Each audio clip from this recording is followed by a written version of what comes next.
Hey guys, welcome to another episode of Genuine Chit-Chat. This week I'm joined by Gough, who's the first legally blind person to write, produce, direct, edit and act in a full-length feature film, plus he has a media production company called Beernuts Productions. Now in this chat, me and Gough talk about some of Gough's favourite comedy shows, some of his influences, why he started up Beernuts, how he actually lost his eyesight and some of the issues that arise with not only being an indie director, but also with being blind and how that sort of works in the media production side. He also talks about the comedy stylings of Australia, how everyone's got a talent, some of his other work that he's done, including his stand-up career, some of his other releases on Beernuts Productions, and much, much more. Now, this is part one of the chat, so part two will be out next week at the same time, where the chat will continue on the same sort of lines it was on in this chat. Now, before the chat gets started, there's a promo for the Devil's Mischief podcast, which is a podcast on a radio network called Radio Free Satan. Now, Radio Free Satan hosts several podcasts, all of which are associated in some way with the Church of Satan. Now, that sounds a bit odd, and I know that kind of does sound a bit strange coming on this show, but the Church of Satan is not exactly what you'd think it's going to be. And in actual fact, I believe in a couple of weeks' time, I'm going to be releasing the episodes of the podcast I've done. I've actually spoken to a magister at the Church of Satan. So you can listen to that promo, check out his podcast, and then also if you want to sort of delve into more of the religion and the Church of Satan as a whole, there's a podcast coming up soon to talk about that. Anyway, on to the show. So, as always, guys, be sure to like us on Facebook, Instagram, and Twitter, and I'll be back at the end of this chat to give more information on part two and other things coming up. So, as always, guys, thanks for tuning in, and I'll be back at the end. The rich came up to me and they said they want to get in the kingdom of heaven. I said, well, it was easier for a camel to get through an eye of a needle than it is for a rich man to get in the kingdom of heaven.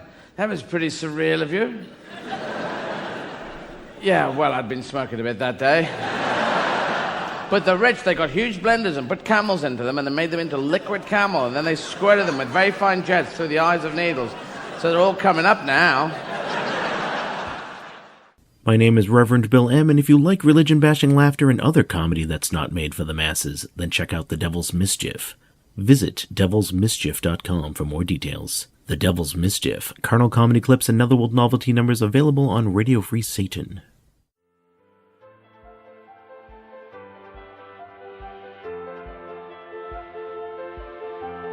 Welcome to Genuine Chit-Chat, where we have honest conversations with interesting people. And I'm your host, Mike Burton.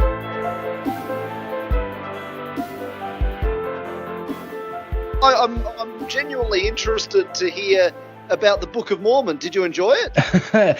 Yes, I did. I thought Book of Mormon was absolutely fantastic.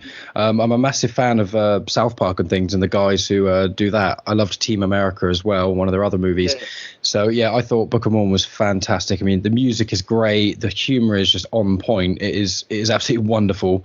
I mean, I'm not the biggest fan of musicals in general. I saw Wicked live with my girlfriend a few months ago. But apart from that, I haven't really seen that many. I'm not the hugest fan of musicals in film and stuff. But Book of Mormon was absolutely fantastic. Cool, man. Cool. No, well, yeah, like I said, it hasn't been out to Australia. So when tickets went on sale for them, because I've only got a 3-week season in Brisbane, so I had to book like the day they went on sale. So and I'm the same as you, man. I don't go, musicals aren't really my bag, so I don't really go. So yeah, it was it'll be a new experience for me as well, but I'm really looking forward to it because I'm like same as you. I really enjoy Team America. I thought was really, really funny, and I've always enjoyed South Park, so yeah, I'm looking forward to it very much. So I'm glad I've never heard anybody give it a negative review, so I'm glad I can add you to the list. So cool. Definitely. Cool. Yeah, I feel the same. I mean, all the people I spoke to saw it before me. I mean, it's been out now for many years, and it's been playing in England for several years. And I remember a few years ago, there was someone I knew who was like, it was one of my friends' like aunties or something, and she's quite prudish. And then she was like, oh yeah, I love Book of Mormon. And I was like, it's made by people make South Park. And she was like, no, I hate South Park. I was like, what? I don't really understand that. But you watch it and you go, oh, I can see they've just managed to hit the nail on the head, and they've basically got widespread audience enjoyment. And anyone who likes the South Park humor, anyone who likes sort of musical humor, they seem to have just hit every nail on the head. I can't almost fault it, really. Because I'm a nerd, I Wikipedia'd it up after I got my ticket, and it's made like something like $900 million worldwide. I mean, it's a phenomenon. It's been translated into like 5 or 6 languages. It's just, it's just massive. So, but it's never been to Australia. So this is the first time it's been out here. So it's the first opportunity I've had to watch it. Yeah, that must be one of the things that's a bit of a shame of being sort of in Australia. I mean, you've got obviously loads of great things about the country, but I'm aware that there's a lot of things that take quite a while to get to yourselves. Obviously, America's normally the forefront, and then usually Britain's kind of close. Japan often gets quite a few things as well, like film-wise. But I know that like Australia, you guys have got different things when it comes to censorship and that sort of stuff as well, don't you? Yeah. Well, on the touring front, like when it comes to bands and stuff, you often see they do like a European tour, and then they'll probably hit Japan, maybe one other place in Asia, and that's it. So sometimes they don't even come out to Australia. Like I've seen Oasis a few times live, but many times with Oasis, they used to stop in Japan and not go any further. They've only been to Australia, like they've been to Australia 3 times, and I saw them all 3 times. So, but yeah, I mean, that's 3 times in their like 20 years that they were together. So you know what I mean? It's we don't get a lot of It is a shame that way. People, because it's expensive for them to bring all their shit out here, they don't. They tend to forget about us sometimes. Yeah, I can understand that. There's a lot of bands that I like that are I like basically every genre of music essentially, but like including like heavy metal and that sort of thing. And I know that a lot of those bands are like in America, and a lot of the smaller bands, they can't even afford to travel to like England. And then you think like going to Australia as well was just like, because England you can kind of say, okay, we'll go to England and then we'll kind of follow up with Europe. With Australia, where it's quite away from everything, it is, as you say, not as financially viable.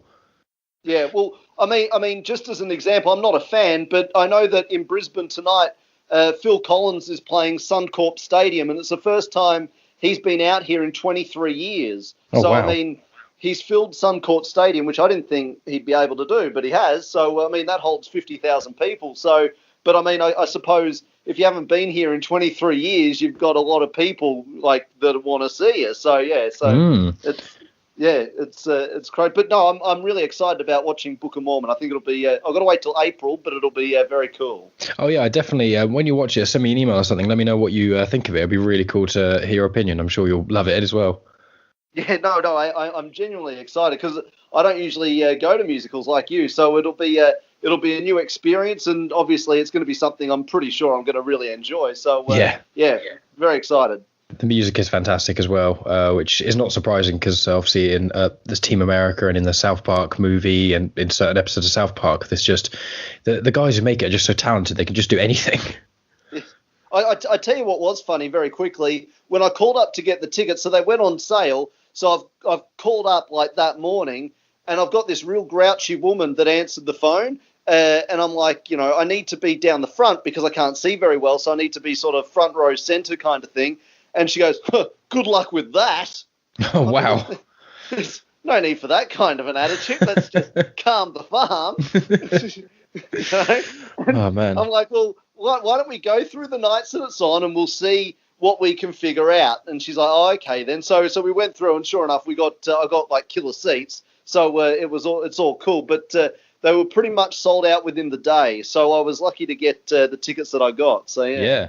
Oh, that's awesome. I definitely look forward to hearing your opinion of all that.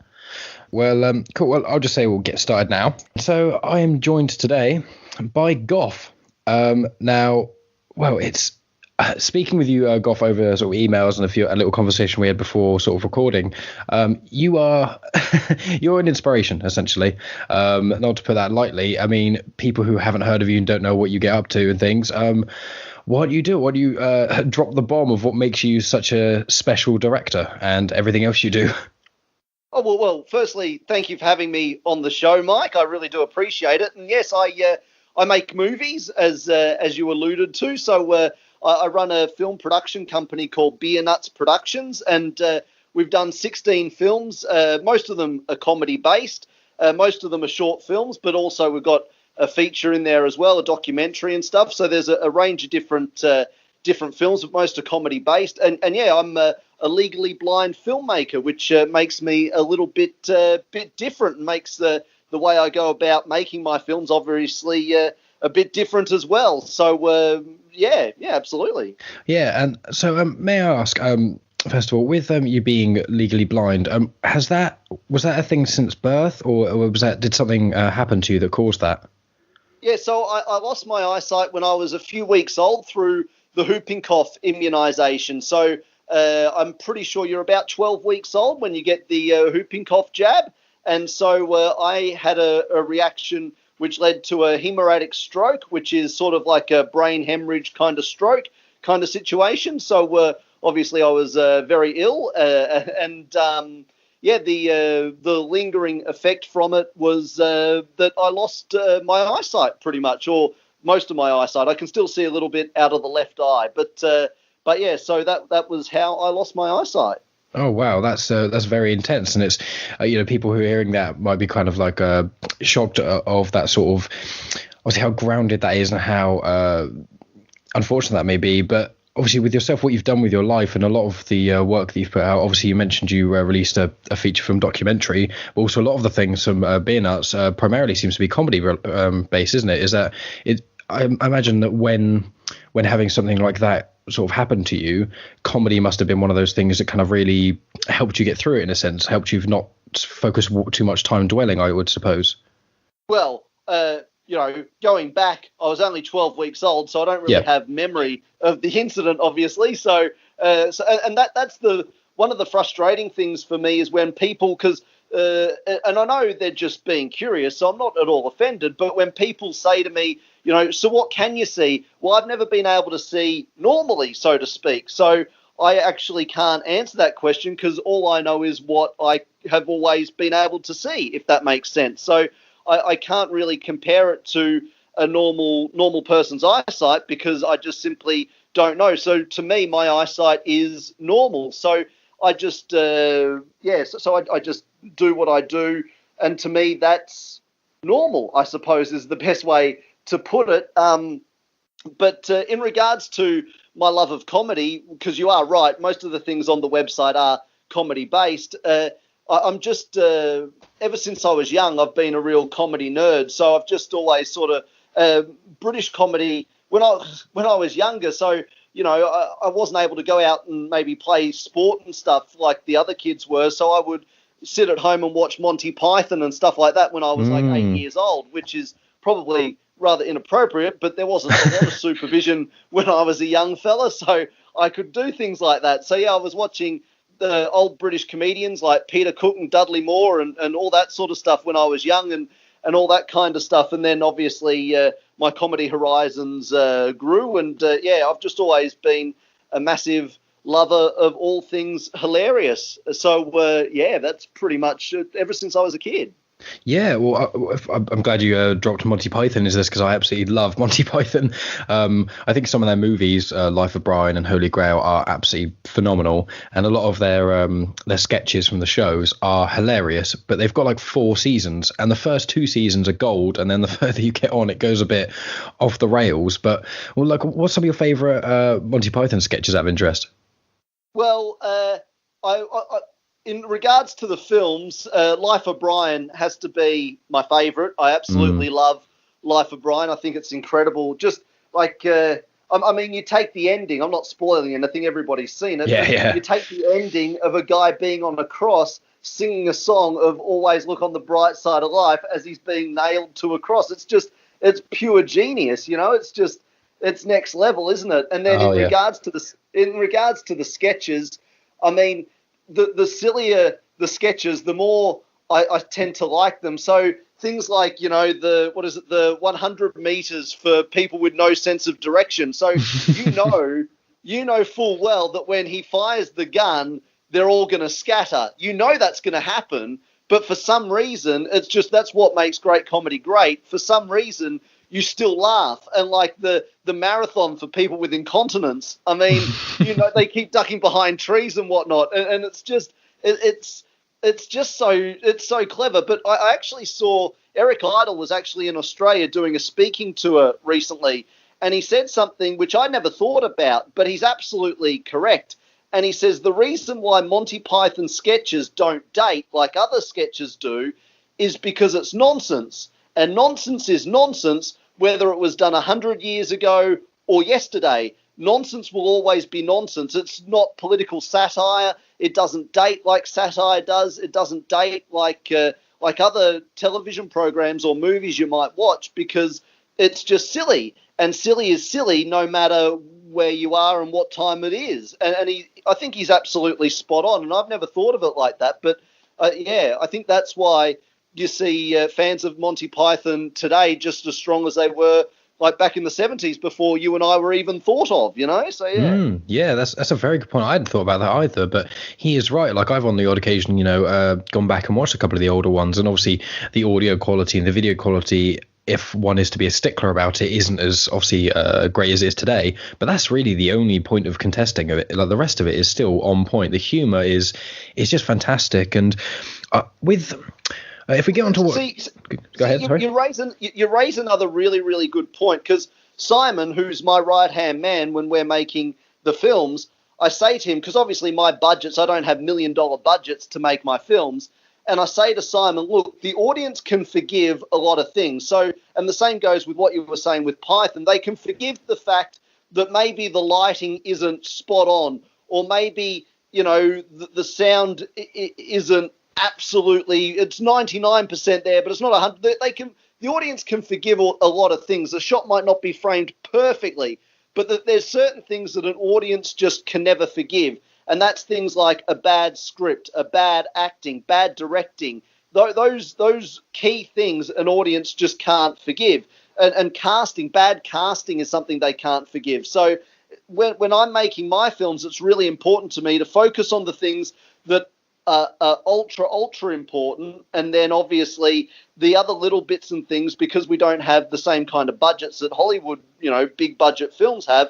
Well, you know what? It's the best we can do with the budget that we've got. And the same with Python. I mean, you can tell that those sketches in the television show were made with no money. I mean, it's pretty obvious, but they're still hilarious, because you can forgive the fact that, the shot's not framed or the makeup's not perfect and stuff like that. You can forgive all of that because the scripts are so brilliant. You know what I mean? Mm-hmm. I completely agree with you there. And I listened to a podcast you did actually with, I think it was Indie Film Hustle.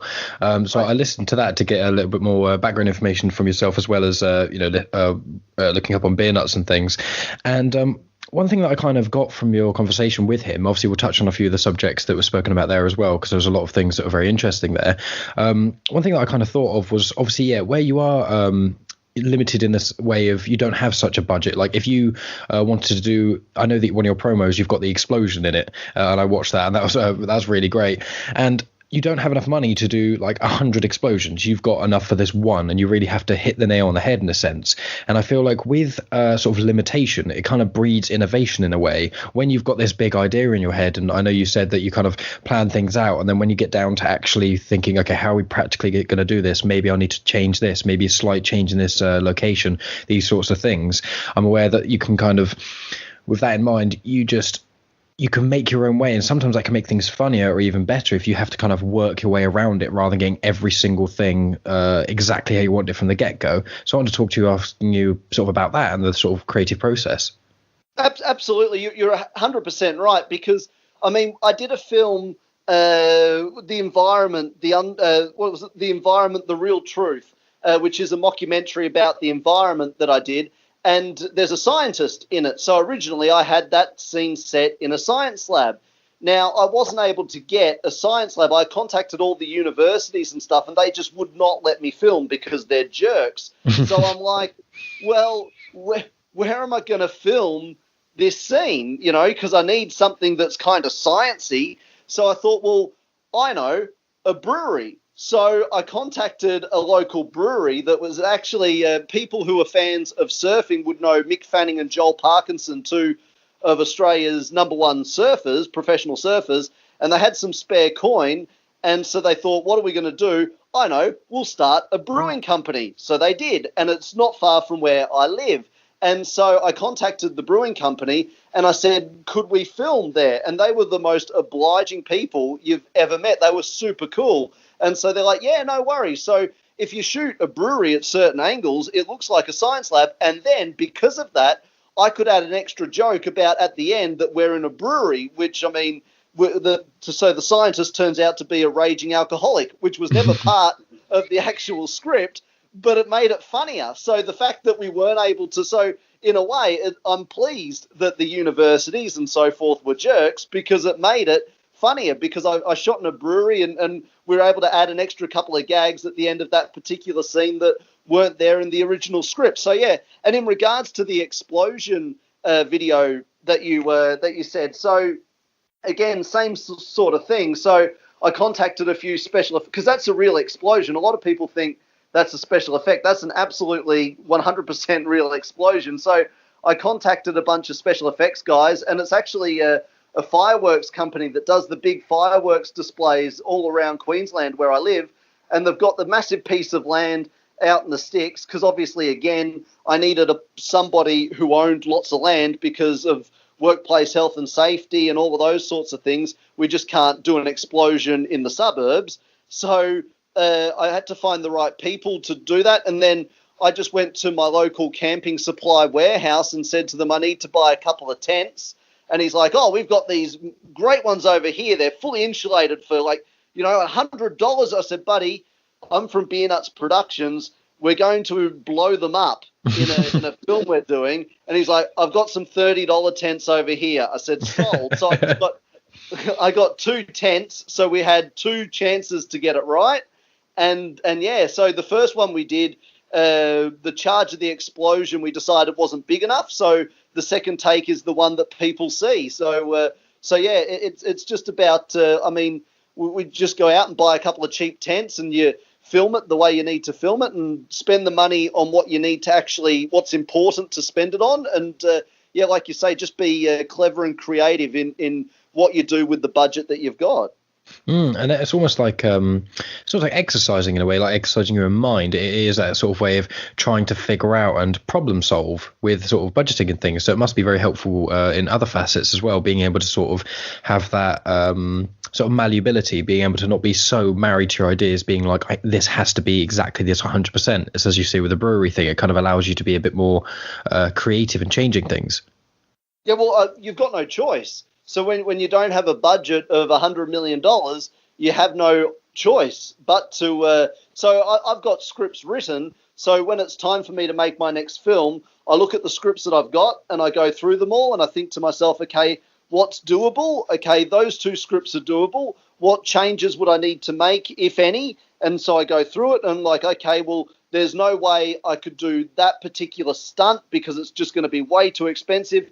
But how else can I make that joke work? And so I do a bit of rewriting on that joke, and then all of a sudden, bang. So, for example, one of the other films we've done is a mockumentary on the fitness industry called A Day in the Life of a Personal Trainer, taking the piss out of personal trainers, basically. And so in the original script, there were a couple of stunts in there which just weren't going to be viable to do. So I just had to take them out, and we just reworked the script a little bit and made it happen. So yeah, you just need to like you say, you just got to be a bit flexible, and you can't be so stuck in your ways that because and that's the other thing too. I mean, sometimes, like I said with the brewery thing, with the environment film, it actually made it so we could actually add a couple of jokes, so it actually made it better. So there's actually a guy who was a bit of a mentor of mine when I was a lot younger. I remember saying to him, he was a well-known Australian scriptwriter, and I remember sending him an email one day after he'd read one of my scripts, and he told me all the things that were crap about it, and he said, these are all the edits you need to make on it and stuff. And I emailed him back, and I was only about 19 at the time, and I'm like, oh, I hate editing scripts. I mean, it's so... He said, no, you've got the wrong attitude. He said, editing should be a wonderful thing to do because you're making it better. You're improving it. So you should be excited and enthusiastic about editing your scripts because you're actually improving your work. So, and when you think about it, he's 100% right. So, yeah, you just got to look at it with the right frame of mind. As if you can't do a joke for a certain reason, then you can make the script better by changing it to something even better than it currently was. So that's the attitude you need to adopt. Yeah, precisely, and that's a very good way to go about it. And one of the things I was going to say is, you kindly sent me the "Prostitution: The Untold Story" video, short film. So I watched that the other night, and I thought it was hilarious. And one of the things I'm glad you mentioned about the British comedy as well, from when you were younger, especially because I did get that sort of that vibe. I was going to ask you about your influences because I did get that sort of that more British, as opposed to like American humor and British humor. They're quite different. I do find certain American humor quite funny, but obviously I'm English, so I generally do prefer British humor. And I found that, are you a fan of like The Office or anything like Extras or any of the Ricky Gervais sort of things? I was never huge on Ricky Gervais, funnily enough. I liked Extras. I thought Extras was really funny, but I never got into The Office. I'm like the only person who didn't find it funny. I just didn't dig it for some reason. But in regards, see, in Australia, we sort of get both. We get both the American and the English humour together. So I suppose, in a way, if I was to categorise it with myself, I guess I sort of lean more 60% to the English and 40% to the British in the way, so like, I mean, Australia in general and me as well, the way we do our comedy is probably more 60-40 in regards to British and American if we were to put it into that sort of term. But yeah, I definitely, I'm a little bit like you, I suppose. I've always found the British comedians to be a lot funnier, in generally speaking, obviously, than the American comedians. Though in saying that, like, again, when I was a young fella, there wasn't a lot of supervision. So I remember going and watching like Wayne's World when it came out in the cinema and stuff like that when I was only, I would have only been 11 or 12. And see, Mike Myers, I think he was, because obviously his dad is English. I think that's why I liked it so much, because it had a lot of English influence in it, but it was also quite American as well. So it had a nice little mix going on in there. And I think that's, I sort of, I guess, aim a little bit that sort of way, if that makes sense. Yeah, well, I can see that. Yeah, I mean, with what you said about, oh, sorry. Excuse me. Yeah, what you said about sort of the British and comedy and the American comedy mix, I can totally get that. And with the Extras, the Office thing with Ricky Gervais, I like The Office, as in I think it's clever and it did a lot for comedy and there wasn't really much out that was like that. But I can't really watch loads of it and I've never found it that hilarious. But Extras, I did find a lot more funny. But I'm not the hugest fan of Ricky Gervais. I think he is funny and he's got a lot of he's done some real great things for comedy. But yeah, I'm kind of more in the same boat as you in that sort of regard. And going back to Prostitution, The Untold Story, I did really like it does have that universal appeal almost of comedy where there's enough for sort of everything in there. You've got the script is brilliant, I won't obviously spoil what happens in the whole thing, but there is one point where someone calls someone else a fuck muppet and I just cracked up. Like, as soon as someone just yells at someone, called him a fuck muppet, and I just cracked up. That was absolutely brilliant. And that whole scene that happens in, I just thought was really good. And you've got the right amount of sort of the different mix of humours, because where it's like a mockumentary, you've got like the subtle sort of nodding to the fact it's a mockumentary, while also you've got the subtleties in the little clever little jokes in the script, with also the obvious sort of visual humor and things. Like there's one part where you're speaking to a doctor in his office and there's a visual joke there, which I won't spoil. So I do like that, especially with that movie, there's sort of, you watch it and it's only a short film, so I think it was 20 or so minutes, but it kind of brushes past every bit of humor, every part of comedy. So I think that it's got that universal appeal to it. Well, I purposely, whenever I write a script, doesn't matter what it is, I always make sure that it has because I mean, I release the stuff directly through my website for people, the Beernuts Productions website, for people to download. So it's available whether you live in Finland, America, in Blackpool, or in Australia. It doesn't matter where you live. I want it to appeal to everybody. So in all of my scripts, I purposely never mention names of towns. I purposely never mention things that are colloquial in any kind of way. It always, so basically I could be any town USA type situation, and I do that on purpose because I want it to appeal to anybody and everybody. I don't want it to be like so Australian that people outside of Australia aren't going to understand the jokes and all of that sort of stuff. It can't be like that, because it then restricts my audience. I need it to be universally enjoyed, so that people, no matter where they live or who they are, can enjoy my work.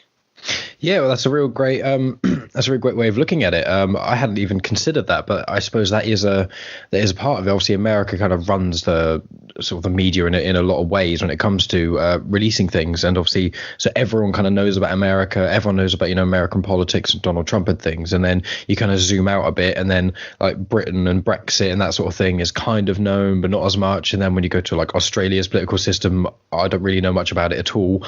I know little bits and pieces. For the best. Yeah, I know a little bit about Tony Abbott, I think, and that's about as far as it goes. So, like, with that in mind, that is a very good thing of having it, so it's not just local humour. You can kind of break the masses and things.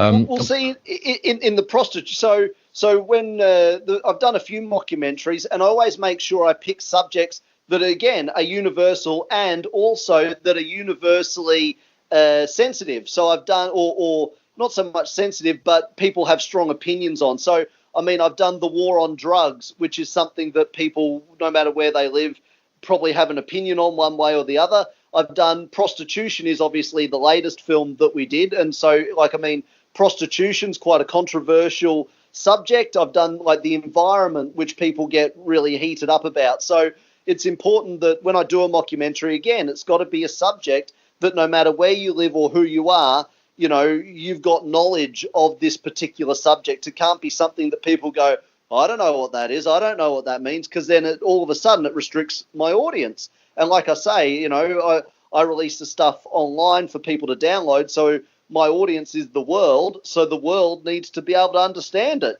so absolutely 100%. And yeah, it also, just going back to a point you made earlier about the prostitution film, I also, besides obviously making fun of the subject of prostitution, I also, because I despise those current affairs, 60 Minutes type TV shows, so I also wanted to make sure that I was taking the piss out of that sort of style of television making as well, because I think the media get a bit of a drive-by in that film as well, which was also important to me when I was making it. I agree. I feel like with prostitution, you kind of, similar to one of the reasons I really admire South Park, is that they take the mick out of everyone quite evenly. So there's not like they're trying to attack anyone specifically. And I found with prostitution, you made sort of the jokes about being a prostitute. You made jokes about people who use prostitution. You made jokes about people against them. You made jokes about the media. You kind of, it's not like, oh, let's just attack this one thing and make jokes about it constantly. It was, no matter what your almost political alignment is regarding your opinion on prostitution, it mocks every aspect. So your own political entanglements don't affect it.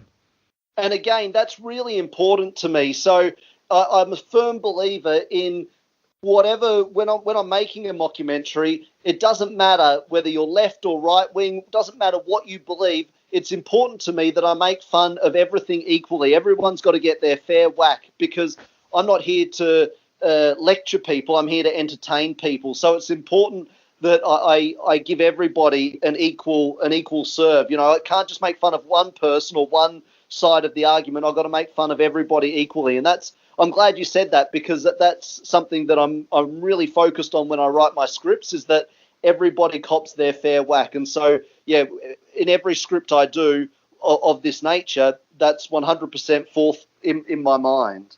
That's good. And while we're on the subject, why don't we plug some of the details of Beernuts, so you can do your social media and the site. We'll do it again at the end, and I'll include in the description. But while we're in the middle of the podcast, people can't escape it. So plug away, my friend.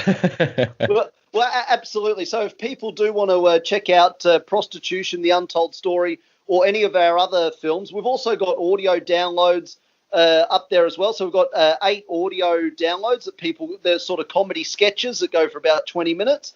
And also there's a couple of books, but there's 16 different films as well that people can watch. And everything is downloadable straight off the Beernuts Productions website. So you just go to beernutsproductions.com and you just click through the website, and you can download to your heart's content, download whatever you want. We've got trailers and all that, so people can can get a bit of a look of what they like, and just download some of our great work. And also, it's important that people also know that we're fully independent. So there's no third-party involvement at all. So there's nobody over my shoulder telling me what I can and can't do. And also there's nobody over my shoulder taking 10% or anything like that. So everything that gets downloaded is purely independent, and it's, we're a production and distributing company as well. So just beernutsproductions.com is where people need to go and hit up our stuff. And obviously we're all over the social media. So Facebook, Instagram, Twitter, YouTube, just type in Beernuts Productions and we come up. So people can jump on and enjoy and hopefully get a laugh out of what we do. Yeah, I mean that's definitely a great pitch. And I was just going to say I made a few notes of some of the films that you've got on there as well. So just to list a couple off, so people, if they go on there, if they sound interested, they can check out the trailers, as you said, or they can buy the films, and they're not like unreasonably priced at all. They're very affordable, so it's like a nice thing in that regard. But I'm just going to say, obviously the most recent one we spoke about was Prostitution Untold Story, and then some of the other ones was the personal trainer one that you mentioned, the environment one that you mentioned, war on drugs, there's a pornography one, an advertising meeting one, there's one called Small Mercies. I was curious what that was about, because I didn't that one's that one's probably I've done two sort of more dramatic ones, and Small Mercies is more of a dramatic piece than a comedy piece. So that one sort of takes you through a young woman is having pretty much the worst day of her life, and so we sort of see the demise of this poor woman's world come crashing down around her. So that one's a bit more of a dramatic kind of a piece, that one, the Small Mercies. But Jackie Story, who plays the lead character in that, she absolutely crushes it. She's a huge talent here in Australia, and I was so thrilled that she came on board because she absolutely just hammered that particular film. I was really, really thrilled with what she did for that one. Oh, that's wonderful. And then I think the last one I've got noted here was the documentary you made. And am I right to say that this is actually free to download off your website? I Will Not Go Quietly. Yeah, that one's free because, again, it's probably the only serious film that I've done. It's because it's a documentary on disability and mental health. So I think they're two subjects that deserve more attention in the community. So I thought if I make that one free, that way it's totally accessible to absolutely everybody. There's no excuse for people not watch that film because it couldn't be more accessible, because you just click on a button and it starts downloading. So, I mean, it literally could not be easier to watch. So I did that one for free on purpose for that exact reason, so that people could watch it and hopefully learn a bit about disability and mental health, because it's mainly for people who don't have a disability, so they can get a bit more education on those two very important subjects.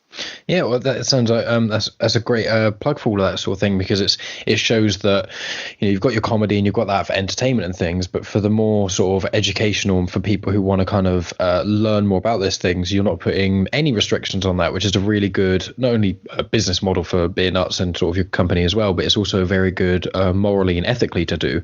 Am I right in saying was the documentary the first thing that you sort of did as Beernuts Productions? Was that kind of the jumping off point? Yeah. So basically how sort of Beernuts Productions came into being was I started the company back in 2006. And so for the first 4 years, I was, pitching scripts to, networks, production companies, distributors, and not just in Australia, I mean all over the world, like every corner of the globe. I was hammering it really, really hard. And it occurred to me after about 4 years of doing this is that the people were rejecting my work, but they were only ever rejecting it when they found out I couldn't see properly. So I thought, well, the best way to show people that I can actually do what it is I say I can do is to actually make a film 100% by myself. So there's no other hands that have touched that film. I film it myself, I edit it myself, I star in it, obviously, produced it myself, wrote it myself, directed it myself.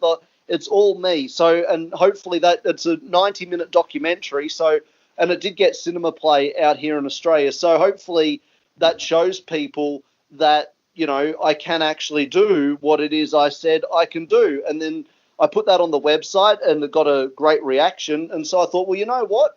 I'm just going to continue going and continue just releasing my own work through my website, and screw the other people. They had their chance to jump on the Beernuts Productions bandwagon, and they miss out. So I'm going to make my work, and I'm going to fund it myself and produce it myself, and yeah. So in the past 8 years, because that was 2010, we did the documentary, and so in the past 8 years, I've managed to do 16 films and 8 audio downloads and 5 books. So so it's been really, really good. And like I say, just all independent, all funded through the website. So that's why obviously I'm so keen for people to hit up the website and enjoy what we do, so that we can continue doing what we do.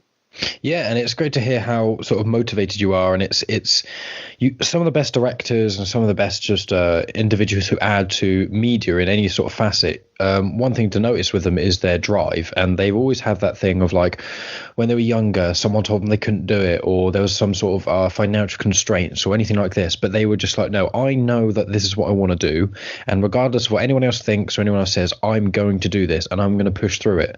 And that's exactly what you've done, and it's very admirable, not only because obviously if you're yourself being legally blind, which is an incredible feat in itself of doing all these things, but also even if you weren't, it would still be a huge feat of you to start up your own production company, create like a full feature documentary, and then several other short films after that, as well as all the other parts on the site of the books and the I think there's the interviews, sort of the video interviews on there as well as the audio things. So it's just like there's so many parts to it that you do, and then just that by itself would be incredibly inspirational. And then the cherry on the top is, oh, also he's legally blind, so there's really like no excuse for anyone to not do it. You're truly an inspirational story. Well, I firmly believe that everybody on this planet has some kind of a gift. I mean, you can put somebody in a kitchen and they just know that flavour goes with that flavour, and all of a sudden they've got this incredible meal. They instinctively know that. Everybody's got a gift, or some fellas can just open the hood of a car and all of a sudden they know that clicks in with that, and bang, the engine's going to go. Everyone's got a gift and everybody's got a talent. And so it's important, I believe, that when you find out what that is that you don't waste it, and you utilize it, and you do it to the best of your absolute ability. So, and I believe that my talent that I was given in this world was writing and filmmaking. So that's what I believe I'm good at doing and what I want to do. And so that's what I'm going to do. So, I mean, I can't do much else. Let me tell you, I can't cook or drive a car. So, I mean, it's a good thing I can make films. You know what I mean? So that's what I can do. So that's what I need to do. Yeah. Yeah, well, that's a real good way of having it. I mean, I'm kind of in the similar mindset of, I mean, I can't really cook, and I can drive to a right degree, but I'm not some sort of like a car nut. I don't really know anything under the bonnet or anything like that. But my sort of only forte is I've always just kind of been good at chatting with people, and that's actually, so I'm like, well, do a podcast, why not? See where it goes. And one thing I say to people, absolutely, man, absolutely, because everybody's got a talent. I don't care what it is. I mean, some people are naturally gifted at a sport. I mean, you just give them a bat and a ball and they're just incredible. They don't need coaching, I mean, so everyone's got a gift. And once you find out what that gift is, it's your responsibility then to make sure that you follow it through to the best of your absolute ability. I mean, some people can just naturally draw. So, I mean, Becky and Ilya, who have done the artwork for a lot of our films, I mean, they're incredible artists, just amazing. I mean, I can't draw to save my life, but I mean, I think that like art is a great example because it can be refined. So you can go to lessons and you can get it refined. But if you don't have that absolute talent underneath, to start with, then you can't refine nothing because it's just not there to begin with. You know what I mean? And singing, I suppose Singing is another good example. I mean, some people are naturally brilliant singers. I mean, they can refine that skill and make it better. But, I mean, there's some people, I'm sure everybody's got a mate who has gone to singing lessons and all that kind of stuff, and they're just never going to be any good. They're just always going to be crap, But that mate is me. Well, me too, man. Me too, But what's the old joke? I sing like an amputee. I can't hold a note and I can't carry a tune. You know what I mean? That's brilliant. That's me 100%. But I mean, so a skill can be refined, but unless you have that talent inside you, then, there's nothing there, if that makes sense. Yeah, it's got to be almost that spark, that first ignition to be able to sort of add the kindling of talents onto it. And with one thing as well, I'll say with people, if they're listening and they're kind of, people umming and ahhing, oh, should I do this? Should I do that? That sort of jazz. With me in podcasting, like, I didn't start podcasting for it to become a career or anything like that. I mean, it'd be lovely if it became that way. But my whole thing is, like, I do it because I enjoy it. And I've only been doing this for about a year and a half, and I've just gained so many things from doing it, talking to such incredibly interesting individuals that I would never speak to otherwise, yourself included. And also I've met a lot of people along the way who are other podcasters who do other things, and I've collaborated with or spoken with, and they've become friends. And I imagine with yourself and Beernuts, you've met so many interesting people just from going on this journey. Oh, 100%. I mean, well, Ilya is probably, I mentioned her a second ago. About 5 years ago, I had this idea because I did stand-up comedy. When I first left high school, I was doing stand-up comedy for a career.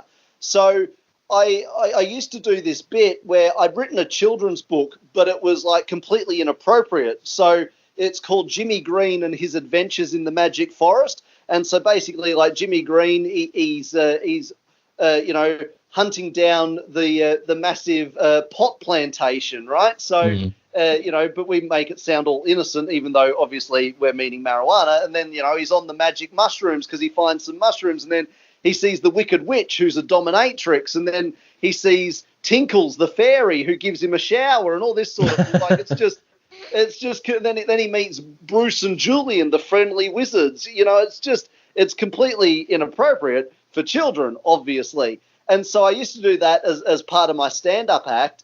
And I thought to myself, I was just having a bit of a think about what I should do next, with Beernuts Productions and all that sort of stuff.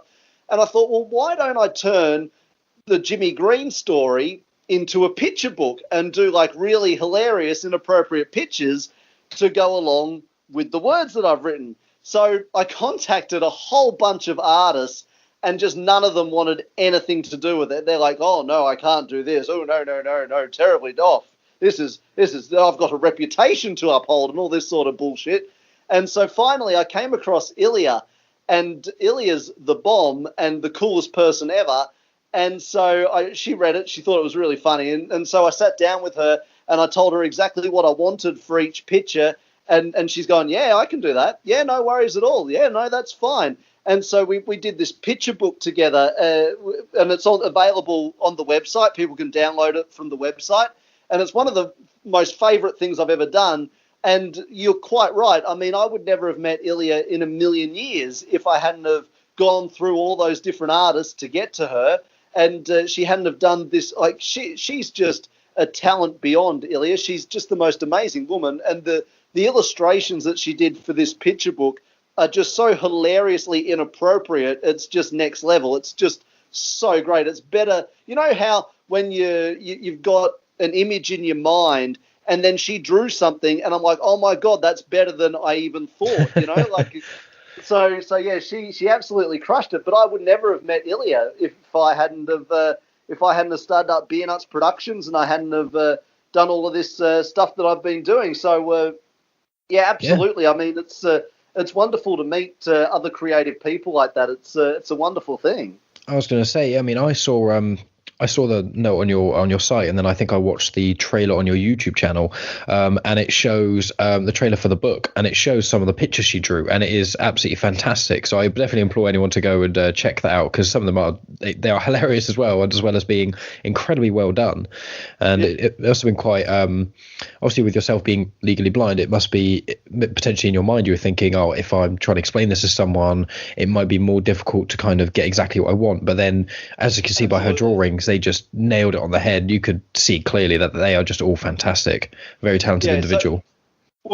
So what happened? Because again, obviously my drawing is stick figures. I mean, I can't see, so automatically I'm at a disadvantage. So the communication that she was able to pick up what I wanted, also, like, she was right on my wavelength. Because I mean, Ilya, she does lots of appropriate things, like, professional type art and all that sort of stuff. But, I mean, she also does, for example, we've got a political party over here called the Australian Sex Party, and she does all their advertising stuff, so all the artwork they need for their advertising. And actually, when I first met her, I said to her, what are you currently working on? And she's like, this bikie hired me to do stencil work because in Australia, when you've got a swimming pool in your backyard, you've got to have it fenced off so kids can't get in there and drown, obviously. So he's got a glass fence around his pool, and he wanted her to do stencil work of nude chicks on the glass fence. And so she was doing stencil painting on his fence of nude chicks. So that was the job she was currently doing when I met her, which is pretty cool. Yeah, that's pretty interesting. So she didn't have an issue with the kind of stuff I was after. So, but yeah, so I sat down at a kitchen table, and so I'm sort of drawing kind of stick figures of what I had in my mind of what I wanted. And then she took them and just took it to a whole nother level. And yeah, so there's 20 pictures, so 20 illustrations total. And obviously, hopefully people find the words of the story humorous as well. So they've got the two things there that hopefully would make them laugh when they read the book. Yeah. Awesome. Yeah. And just looking back to some of the stand-up comedy you did in the past, when did you you said you started doing that, I imagine, when you came out of education and things. Do you still dabble with that sort of thing? Or when Beernuts sort of got more attention and things like that, and you got sort of more drive towards it, have you now just kind of leaned off the stand-up comedy and focused more on Beernuts, or do you still do a bit of both?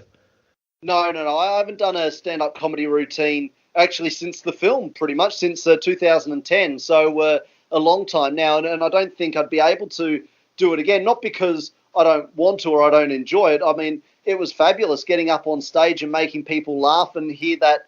It is quite addictive hearing, the audience laugh and clap and all that kind of stuff. It's a wonderful feeling. I just don't think I'd have the routine anymore in me. And in any case, it sounds kind of silly, but it was just what I was thinking back then. Was I thought to myself, because it was at the time of like Mike Myers and Adam Sandler and Chris Farley were stand-up comedians that then went into TV and film. So I just assumed that was the done thing. Okay, because I always wanted to be a filmmaker and a writer. That's what I've wanted to do ever since I was a little kid. So I was like, okay, well, the way to do that is you do stand-up comedy and you get a name for yourself and then you can move into that. And that's how I just assumed it worked. I was wrong, but that's just as a kid, as a 17, 16-year-old, that's just what I assumed you had to do. So that's what I did. So that was the main motivation for actually getting into stand-up comedy. Well, I mean, I enjoyed it. Obviously, I really enjoyed it, but the motivation was to get myself, some kind of a name, and then I'd be able to make my scripts because people would know who I was, so I'd be able to get my scripts made, and that was sort of my logic behind why I did that. So yeah. Yeah, that makes sense. I mean, I wouldn't necessarily know any better. I can't say I know much about stand-up comedy or anything like that, but that does seem like would seem to make sense looking at from an outside perspective.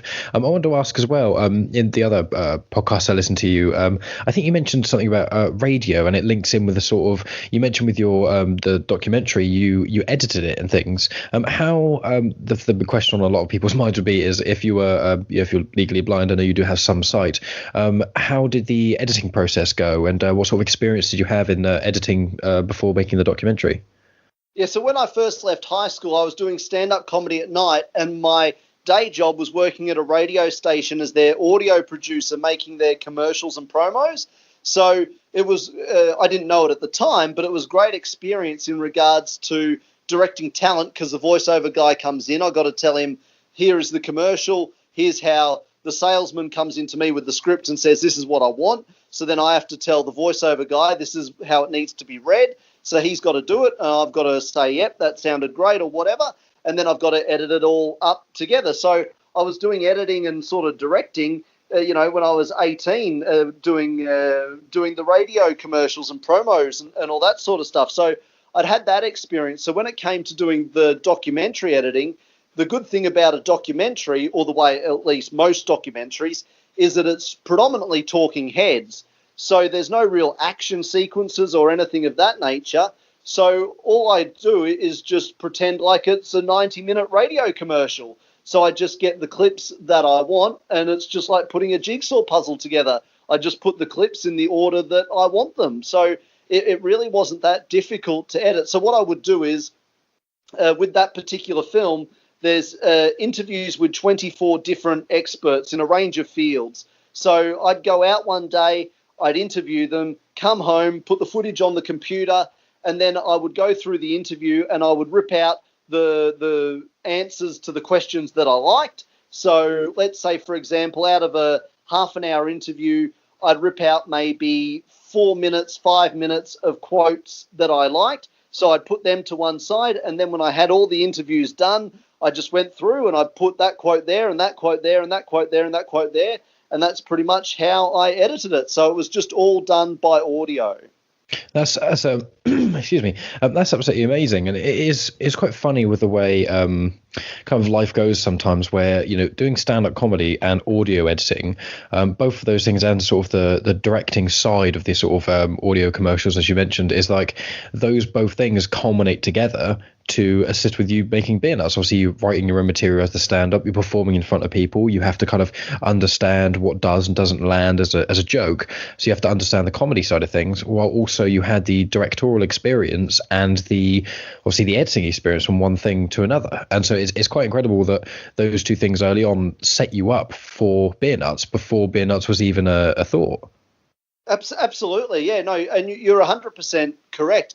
And the other thing too, which I didn't think of, but again, my script writing mentor when I was younger, when I would send him my scripts and he would read them for me and send me notes back and stuff, he always said that I was really great at writing dialogue. So as you saw with the prostitution film, it's very dialogue heavy.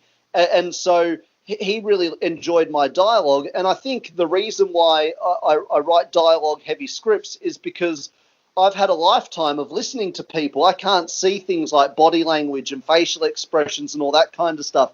So tones and inflections and all that sort of stuff is how I pick up on different things. So I've had a lifetime of listening to people, so I pick up on how people speak and how people react and all that kind of stuff more than what others probably would. So then when it comes to writing a script like Prostitution, The Untold Story, I take all the things that I've heard and all the things that I think are funny and work and all that sort of stuff and turn it into a script.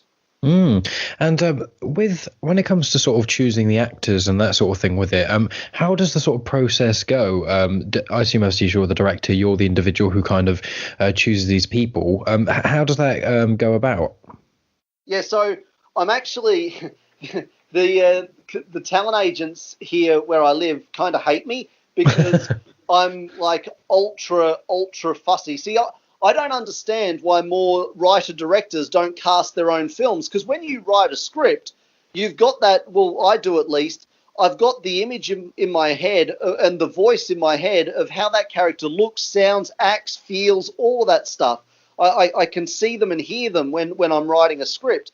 So when I'm doing my castings, I need to hear and see exactly what I've got in my head. So what I will do is I do it just like any other casting session for any other film. So in the radius of where I live, there's about 22 different casting agencies. So I will send out the brief. So, for example, we'll use the prostitution one because it's the most recent film I've done. So there's a husband and wife in there. So I said, so the brief was reasonably open. I need a guy and a girl who are aged in their 30s, who are really good comedic actors. Look isn't overly important, so it's all about their comedic acting ability because they've got a lot of work to do. As you saw, they're in a very long scene and it's a very heavy scene, so they've got a lot of work to do. So I got a bunch of submissions, and then I say out of those submissions, I look through them closely,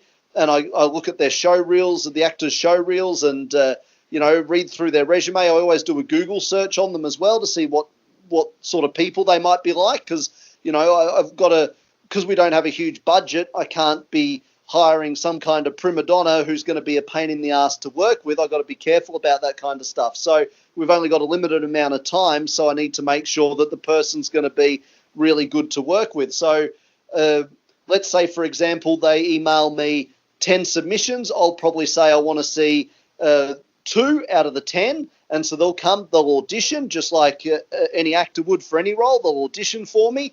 And my auditions are very different. I don't get them to memorize just a section of the script as a normal actor would for a normal audition. I actually read through the entire piece with them. So an audition will go for about half an hour, which is very different to a regular audition. And then from that, I can tell I don't give them any direction for the simple reason is I want to see how they interpret the script to make sure that they get the jokes, because that's obviously key for me to make sure they get the jokes, because if you get the joke, you can then deliver the joke. So I sit down with them, we read through the script beginning to end, and then the best person gets the role. And so it took, actually, it's kind of funny. Rebecca, who plays the wife in the prostitution one, she came in and just hit that audition out of the park. What you see on the screen's pretty much what she did at the audition. Now, to find the male character, I've worked with Cale a lot before, but I didn't get him in initially because he's a few years older than Rebecca is, and I wanted 2 people that were the same age. So I saw a whole bunch of male actors, and they just weren't doing it for me. So I emailed Cale and said, do you want to come in and try out for this role? He said, sure. And he came in, he did a fantastic audition, so he got the part. But the agents don't like me because I do say no a lot to them, and they don't like that so much. So I'm really, really, really fussy with the cast and the casting process because it's so important to me to make sure that I have exactly the right people. Because it's like we said earlier, an audience can forgive a lot of things, but they can't forgive bad casting and bad acting. So it's really, really important to make sure that I get the right people. Yeah, and it's obviously, especially with a lot of comedy things, it has to be believable. You have to have that immersion.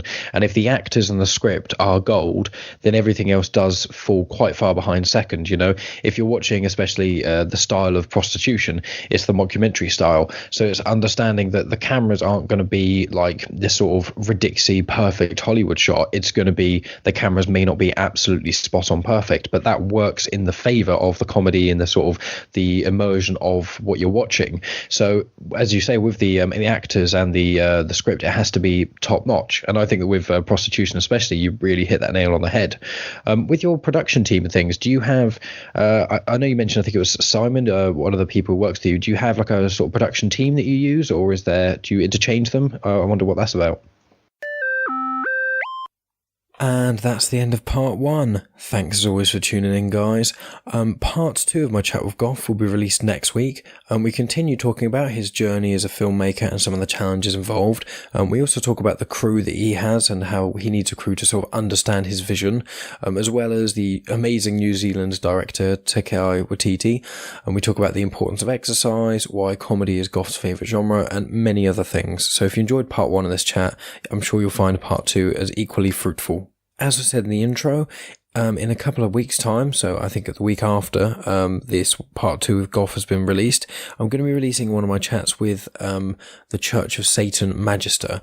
So essentially we talk about the Church of Satan, a lot of misconceptions behind it, that it's not about sacrificing goats or anything crazy like that. They're generally a secular religion, so they don't actually worship a deity or anything like that, but it's a really interesting chat. And then the week after that will be part 2 of that chat. Then the week after that is going to be the 50th episode. I think I'm going to be releasing the episode that I've recorded with Beth Crane of We Fix Space Junk, but I haven't fully decided yet. We'll kind of see, because I've got a couple more Skype ones lined up. That's more or less it for now, guys. Thanks as always for everyone for tuning in. Any iTunes reviews, shares on any of the social media things, or just any word of mouth spreading is always appreciated. If you know anyone who may find any part of the show interesting, be it this episode specifically or any of the other episodes I've done with other guests, send them a link, see what they think. Can't really hurt, and you may get more people into my show, which means eventually it can kind of get bigger and we kind of go from there, really. But anyway, thanks as always for tuning in, guys. I'm going to finish up editing and go to sleep because it's currently midnight on a Sunday, so sorry for the slightly later release than usual.